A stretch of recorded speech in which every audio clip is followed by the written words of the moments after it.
like I say, with what we know, I can tell you when to buy cattle, when not, except for the weird anomalies, you know. But like last September, we were going into last September with about 11,000 head through this place at a 2.7 death loss at about a 9% first pull. In September, it started raining here. From September to the end of the year, we got 22 inches of rain, and it stayed about 37 degrees, 35, just above freezing, kind of waved in there. We jumped up to a 15% death loss for that time period. Them cattle never had a break. We were still receiving cattle, and the first time pull rates, we went from that 9 to a 15 pull. We went from that low death loss, and we ended the year at a 6.7. That time frame, we went to a 15. So that's where we need to figure out how to manipulate the weather. Yeah. You know, well, if I can knock points off that, how many dollar figures is points? 1% death loss on the nations of cattle? Yeah, right. I mean, that's a significant amount of money. Yeah. Yeah. So, not counting what's going on in Nebraska right now with them poor souls. Especially when you realize you get out there and study who has done data studies on weather. Have you ever heard of one? No. Nobody. I talked to OSU, I've talked to OU, I've talked to a little bit to my local guys. Nobody's done it. I've had a call. That to Yeah. I mean, they all know, yeah, you get to a certain point, we got what's called the death months, you know, but how bad is the death months? What causes it? How can you alleviate it? Old school was, we'll just tighten our belt up, get through it and live through it and go on to the next day. Well, margins are tighter now than they ever were. Input costs are higher than they've ever been. So we got to figure out another way to manipulate it. And part of my job is, what can we learn from it? And it always asks the next question. You know, I get one question, what is today's weather? Well, then that leads to, well, what can I do about today's weather? Then how do I learn about today's weather? There's always another question. To get to where we want to be, we'll ask a lot and hopefully learn a little. We increase consumptions going into storms now. Okay. We go up a quarter to a half pound a head for 3 days prior once we learn the storm is significant, or what we feel is significant. We also go into manipulating our revacs. We do not revac the day before a storm. Okay. We will revac 2-3 days after or 3-4 days before. But the day before, because I've seen revacs either cause a problem or solve a problem. If you got a healthy set and you come in and revac them, you'll see pulls go up a lot of times. Or if you're in what we call a storm, we've seen it save a wreck. So we really don't have a feel if it's money well spent. All we know is this, you going into a storm, we're not touching them. Leave them out, leave them relaxed as they can be, and we give them a little more feed. We can't give them enough to create an acidosis problem, but we do put more in their belly so they're a little more content during the storm. Have you noticed anything with different paddocks or in different locations, like this paddock's got more cover, they get less death loss out of that, or? No, not so much that. No, now during the heat months, I can show you different areas of my property, yes. Not in the bad winter death months, but I can show you heat pens. In fact, we've got pens that we will move out of with new cattle. So, because we know they don't consume as good in that pen. Either the bunk doesn't lay right, it's uphill, you know, or there's a little less shade and that kind of stuff. So, but as far as weather related per pen, no, I have not seen that issue. Haven't really tracked it too hard on that aspect. Because we do, like this time of year, we're rotating pens so hard because with the incoming grass, like the cattle that arrived last Friday, we worked Saturday, they went out yesterday, the day before, yesterday, this morning, I forget which, yesterday. We will put them in a pen that's grazed down. So we'll rotate out of certain pens. So these cattle, when they go in, they won't have too much pickings. They'll go to our bunk instead of going and picking green grass because we want a complete feed into them. This time of year is tough to stay ahead of the grass, especially when you're short numbers like we are right now. So when I'm full of cattle, it's not an issue, but this time of year, you can't outgraze this grass when it warms up because we are so well fertilized. I mean, it just gets way ahead of us. One of the things we're finding here is we found human form influenza D in our cattle. So we are the first in the nation. Yes. Yeah. We've tested it in a lot of cattle here since mid last summer. Probably about 60% of all our nasal swabs came back positive for human form influenza D. So we are the first in the nation we built a vaccine, put it into his little deal, and we vaccinate for human form influenza D here. So, because we've seen it in some feed yards up north since then, big old outbreaks. So we are actively going at it now. Wow. So the other things we're seeing that scares me is Burbastedia tricholosia. which is a sheep virus that's transferring into cattle. And corona is the third. Now, corona doesn't bother me as bad as it does Doc. Burbistenia scares the daylights out of me once you realize how Burbistenia works. Being a sheep virus, it sits in the trachea. And I liken it to having allergies. You go in your house, you got your air cleaner on, and your house is all clean, and somebody opens the window or leaves the door open and you start all over. You're just congested. Well, Burbistenia is like a window. It opens up the trachea till that bug goes right into your lungs, and then you get your outbreaks of whatever's there. So we are vaccinating for Burbistenia now, and corona. Now, I don't understand corona, so please don't ask me that one, because I do not. Symptoms in cows from both? From the influenza D, yes. The Burbistenia, no, because you do not see that clinical sign. What you see after the necropsy is the lung damage, and then the wheezing beforehand. You will not see what is considered Burbistenia. So it's not a clinical sign you see. You test for it afterwards through your necropsy. What's the most common cause of mortality here in your place? Well, it'd be a BVD of some kind, just like in humans. Pneumonia kills all cattle, but what trips it? You know, that's the kicker. What trips it? Because pneumonia is going to kill them all anyway. You know, they get down, they get cold and whatnot. So, but you'll see Pasturella quite a bit. So, like those cattle there are PI positives. That's heavy concentrates of BVD PI. So they are isolated. We don't let that BVD out of our site. So I've run up to 6,200 full. Don't want to ever go back there. About 4,000 full is a nice number. So if I'm understanding this correctly, most of what you do is you take them in, vaccinate them, and then just send them somewhere else that you've set up. I've got 50 pens out and about, yes. Okay. So they come in, they go into one of these pens here, which are 40 by 120, 160. Okay. They stay there for 24 hours. Then we bring them up, process them.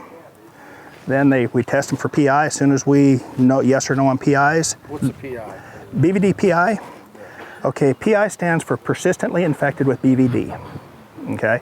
Think of HIV and AIDS. You got HIV as a carrier, AIDS as a killer. Okay? Gotcha. BVD PI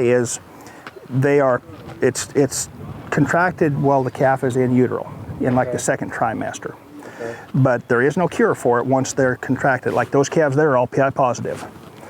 And it's heavy concentrates of BVD, bovine viral diarrhea. Okay. And it is highly contagious. Like right now, if we're all cattle in a pen and I'm PI positive and you're just BVD, every time you breathe out, you're breathing out like 10,000 spores.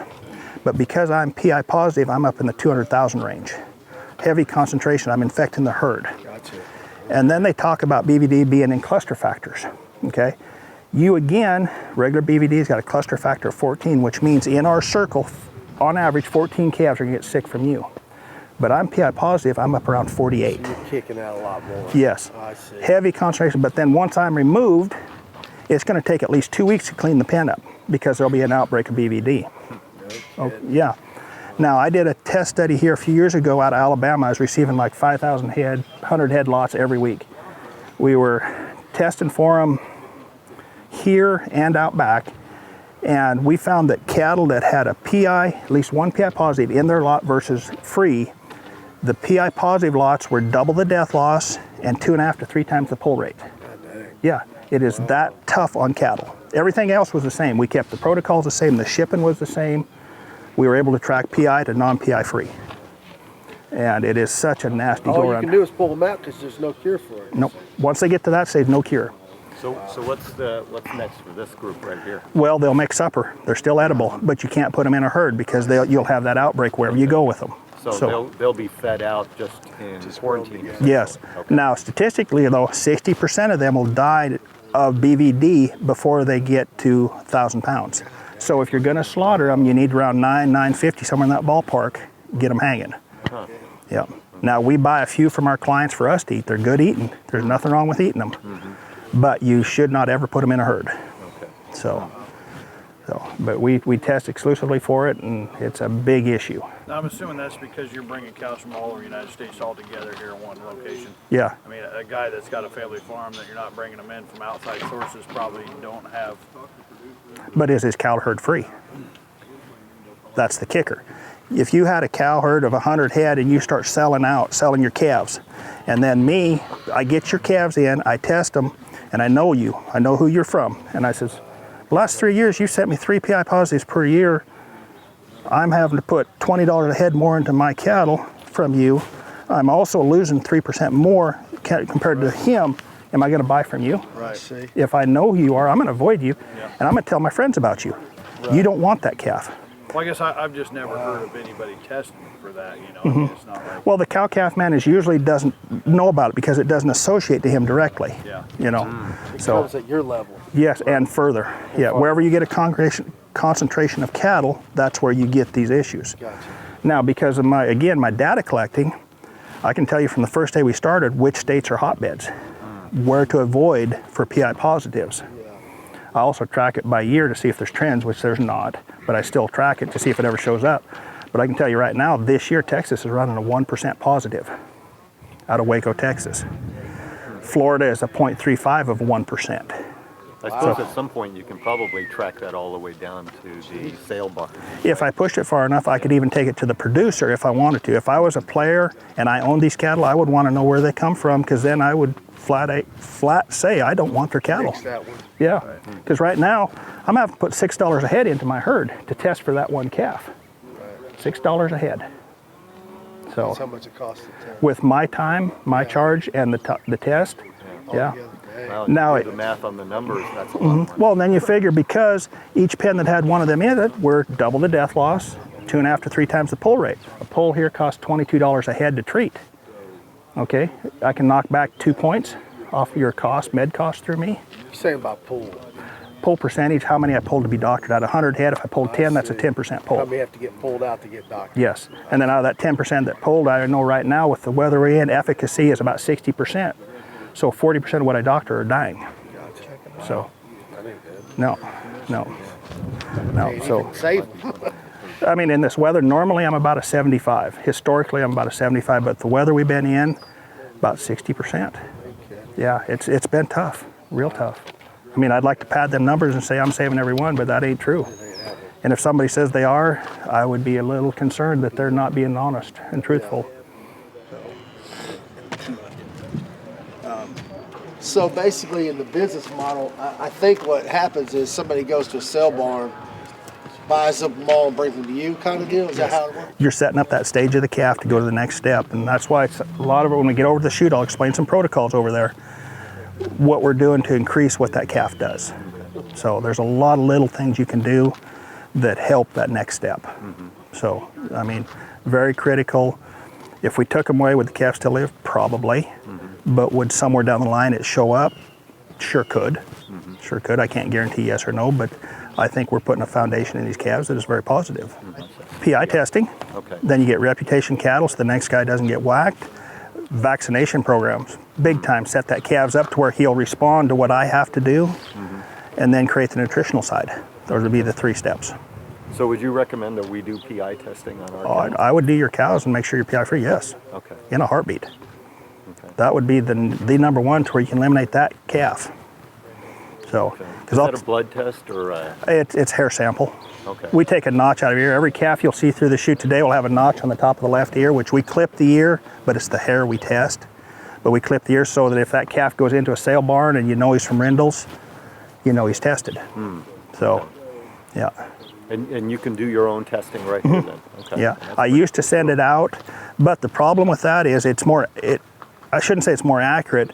I feel better having a doctor do it, but the problem with that is a 48-hour turnaround. Yeah. From the time I tested it, hit the mail, till I got back a positive, I'm 48 hours down the road.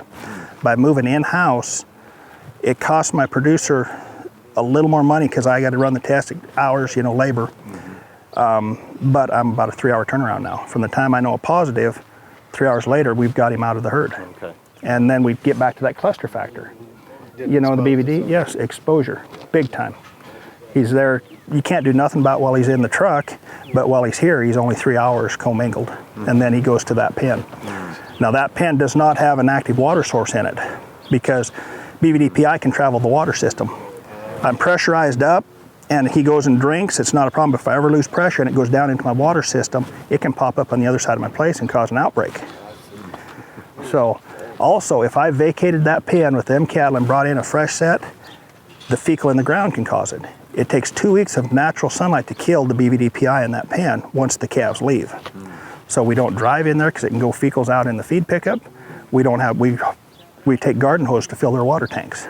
So, I mean, it's just a very serious deal. More labor. Yeah. But in the long run, it helps our clients. Yeah. And it's all about service. So, yeah. And then, like I say, I can tell you where to stay away from PIs and where to go to, you know, whatever's here, I track just about. So. Oh, now you're scaring me. Well, like I say, it always adds to the next question. You know, how do you want to get better? Well, even if I was not customized run mill cattle, I'd want to get better. Yeah. So to help my clients, and I become pretty good friends with a lot of them, how do I make it better for them? We start testing, we start tracking. You know, I had a client that I talked to a guy this morning while I was loading that truck, and he buys that Florida little light 2-weight calf. He's wanting to buy Oklahoma cattle, so he says, where in Oklahoma do I buy a better calf? And I went through where I receive health-wise, and I pointed into an area where I believe he's got the best chance. He used to buy Texas, and I said, we don't want Texas. He increased his numbers by getting out of Texas, because I was able to tell him, you're gonna have, instead of a 2.25 DL on that little Florida calf, you're gonna go 5, 6, or 7 out of Texas where he was buying. Plus PI rates are higher in Texas compared to Florida. Wow. Higher in Texas compared to Oklahoma. So it's all about service and then the knowledge that comes with it. By running so many cattle from so many areas, I can acquire a lot of data. Yeah, you got a lot of data. Yeah. So, and that's why I got a graphics computer in there, because I track so much, I've burned up 5 computers trying to keep up with this.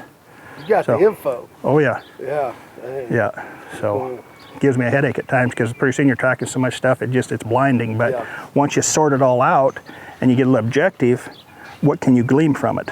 Right. And that's what I'm after. Wow. As far as other things that we provide, like I say, we work real close with my veterinarian. We design new stuff with him because of the knowledge that we acquire. I share with him so he can advance his veterinary scripts, or not scripts, but his protocols. And then he shares it with his other clients. So we all try to get better. Yeah. You know, one thing we're working on now is I would like to figure out how to, and I've talked about it a lot, put minerals through my water so I could treat my water for the cattle. But I haven't figured that one out yet, because we got 7 different wells here pushing into one line. So to get some kind of system that drops minerals into the water accurately is kind of beyond me, cost-wise. So I haven't figured that one out yet. But, because like I say, to push water to 50 different pens and whatnot, it's a little tough. Yeah. So. How important to you would you say minerals are for weaned calves and such? Oh, extremely. Like what kind of mineral are you giving them, I guess? Well, it's okay. Besides what we got in the ration, one of the things we do on the chute is we give Multimin 90. Yep. Because historically, these cattle from here southeast and south are very notoriously low on minerals, specifically selenium. So we hit Multimin 90 on processing. Every time I revac after 20 days, I give a half dose of Multimin, which you'll see here in a bit. Every doctor over 20 days gets a half dose of Multimin. Then, when you guys came past that green barn, you seen them lick tubs? Yeah. They got selenium in them. When we get to the chute, I've got a 5-gallon pumper on a bucket called Battle Dairy Drench, selenium. We are pushing minerals like you can't believe into these calves, because if they're low in minerals in the bloodstream, meds don't work. So we try to elevate that bloodstream every chance we get. Specifically, every time you give an antibiotic, you kill the bacteria in the stomach. So every time we give an antibiotic, we are coming back with Battle. We've got selenium in it. We got another one there called SAR Start Pro, trying to build it back up. And we give a human form probiotic that I take myself. It's on the chute there. Yeah. So, I mean, there's just so many things, little bitty, to help these calves. But minerals, like you said, are crucial, especially this time of year with the washy grass coming up. Whatever's coming through mama, you know is going to be weak. You guys have to do magnesium down here this time of year too? Or? It's in our ration, yes. Yeah. So we work with a real nutritionist. He's on staff, and he designs my rations to the time of the year. So he also gets an update of my cattle, so he knows where his ration is. So every 15 days I send him copies. So, yeah, it's very serious. So, looks like they're getting ready. Do you guys want to go for the shoot, or what would you like to do? Yeah, let's go see. All right. Okay. Right now he's hitting multi-min sub-Q in the shot in the neck. Now he's going to come around to an Enforce 3, which is a nasalgen shot. Yes. Get a little more response where the body's kicking up antibodies. Real mild on the calf. Okay. He caught a weight. We know what it is. Calf goes out. Now as the next one comes in, Tanner there, if it's a heifer, he's going to hit it in the muscle with estromate, which aborts. Good. Okay. And now he's catching a weight, marking it as a steer. And that way when I take it in the office, I'll bill accordingly, and then we'll figure the weights accordingly. So if it's pregnant, you want to get rid of it. The owner does, yes. The owner does. That gives him another option. He can either sell it as by buying a heifer, he can sell it as an open heifer, bred heifer, or go to a yard as a guaranteed open. It gives him more options. Plus he's buying it at about $30 back. It's over 85 degrees. We can kill cattle in here, so we start moving air on the cattle during the summertime. We'll start about 4 a.m. By noon, 1, 2, we're done. It gets too hot. So we got those fans there. I got electricity all the way back, and we start pushing air on our cattle. 85, huh? Well, if it's 85 out here with the cattle in the chute, jack it up about 15 degrees. And then you figure with the cattle levels, every time I get a calf nervous, it raises those levels in 3 seconds. If they have to come down to normal levels for my meds to work properly, it takes 3 hours. So the quieter we can stay the calf, the more comfortable he stays, the better the meds work, the healthier the calf.